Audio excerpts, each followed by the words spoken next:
In 40 years of heavyweight title fights, the men who faced Earnie Shavers had one thing in common. They knew the moment that right hand landed, whether they were still in the fight or not. There was no uncertainty. There was no gray area. One second you were standing in Madison Square Garden with 60 million people watching. The next, you were in a different place entirely. In round 2, that hand found Muhammad Ali, and what happened next had nothing to do with boxing.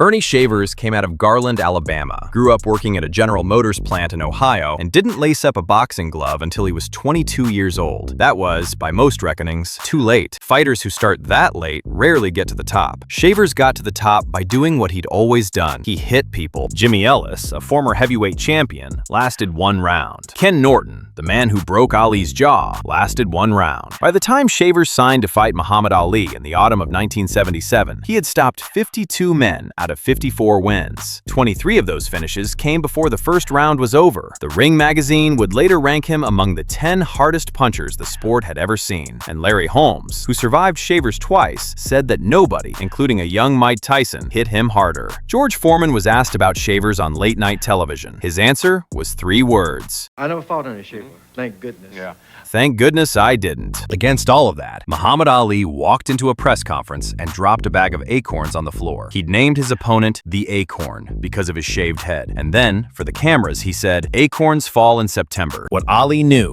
what he wouldn't let anyone see, was that he was 35 years old, 14 pounds heavier than his challenger, and moving like a man whose body had started keeping its own accounts. The reflexes that once made him untouchable were gone. His corner had watched him absorb shots in sparring that 2 years earlier would never have landed. His own doctor, Ferdy Pacheco, had written a letter to Ali's management, warning that continued fighting risked permanent damage. Nobody wrote back. The bookmakers in Las Vegas looked at the situation and declined to put up a price. You don't bet on acorns. $100,000 plus 10,000 and the fight's over. They usually take that out in the first round, Ali moved. Not the Ali of 1964, bouncing on his toes and making champions look foolish, but movement with purpose, keeping Shavers at the end of his right hand, using the jab to set distance, turning corners. The crowd in the Garden had come to see something familiar, and for a round or two, Ali gave it to them.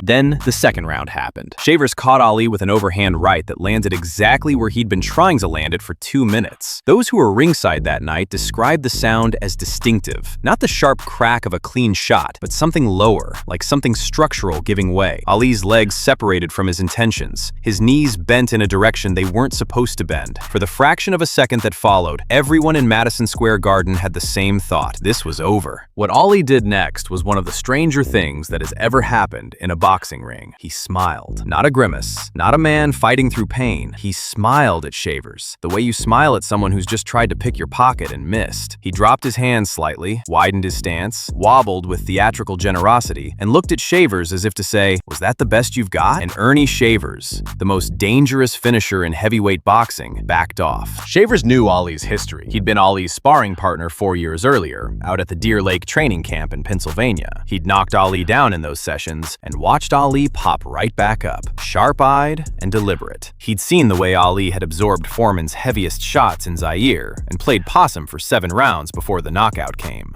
A man that calculated, showing you that much hurt that quickly? Maybe it was real. Or maybe it was exactly what it looked like it wasn't. Shavers would spend the rest of his life answering for that hesitation. Years later, he shook his head and said, "I should have jumped on him." He was right, but Ali had counted on him being right and doing nothing about it. Through the middle rounds, this fight was not what it looked like from the cheap seats. Shavers was landing. He was landing heavily and often, backing Ali against the ropes and working the body with shots that would have folded most heavyweights in half. What Ali was doing in return was more subtle, firing the jab in short bursts, clinching to kill time, and finishing each round with a brief brief, concentrated flurry that consistently caught the judges' eyes in the last 30 seconds. Round 7 was the kind of round that ends careers. Shavers landed a sequence of right hands to Ali's head, clean, flush shots that any reasonable observer would have scored as a clear Shavers round. What made the moment extraordinary wasn't the punches, it was that Ali was still standing afterward, still talking, still working the crowd.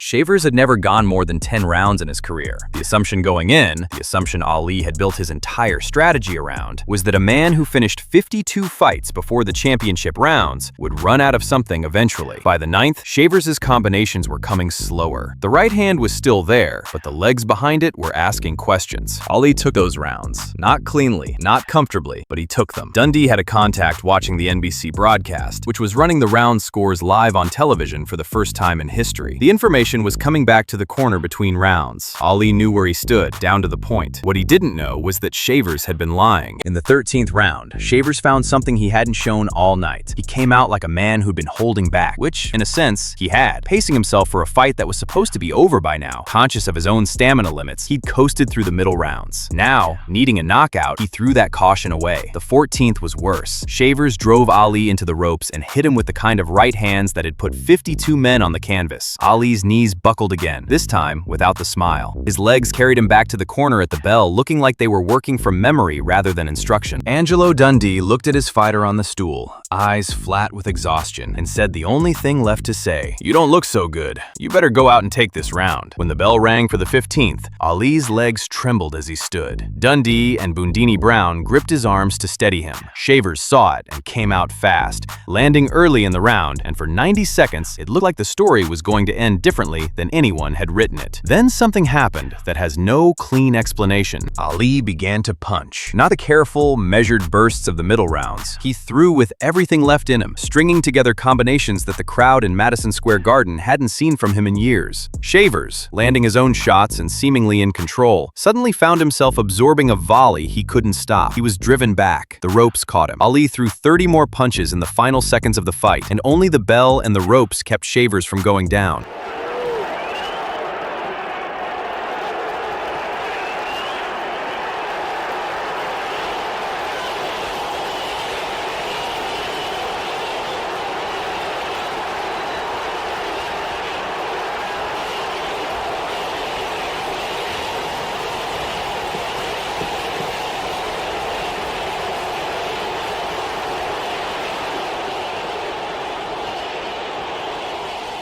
The final bell rang. The judges scored it 9-5 and 9-6 twice. Unanimous decision. Muhammad Ali, still champion. Across the ring, Eva Shane had just made history as the first woman to judge a heavyweight title fight, and she had seen the same fight as her colleagues. Teddy Brenner, the Garden's matchmaker, told reporters the next day that he thought Shavers deserved the win. He also said Madison Square Garden would never make another offer for an Ali fight. He wasn't wrong on either point. Ferdy Pacheco, Ali's doctor for 15 years, quit the camp that winter. He'd sent the letters. He'd seen the test results. He knew what the accumulation of nights like this one was doing. Ali fought 4 more times after Shavers. He lost 3 of those 4. The man who fooled Earnie Shavers into backing off in round 2 couldn't fool the one thing he'd spent his whole career outrunning. He fooled the puncher. He fooled the judges. He fooled 60 million people watching at home. But you can only run the con for so long before the house collects. The night was September 29th, 1977. The quote came the morning after. "Earnie hit me so hard, it shook my kinfolk back in Africa. Only Ali could take a near catastrophe and make it sound like the best night of his life."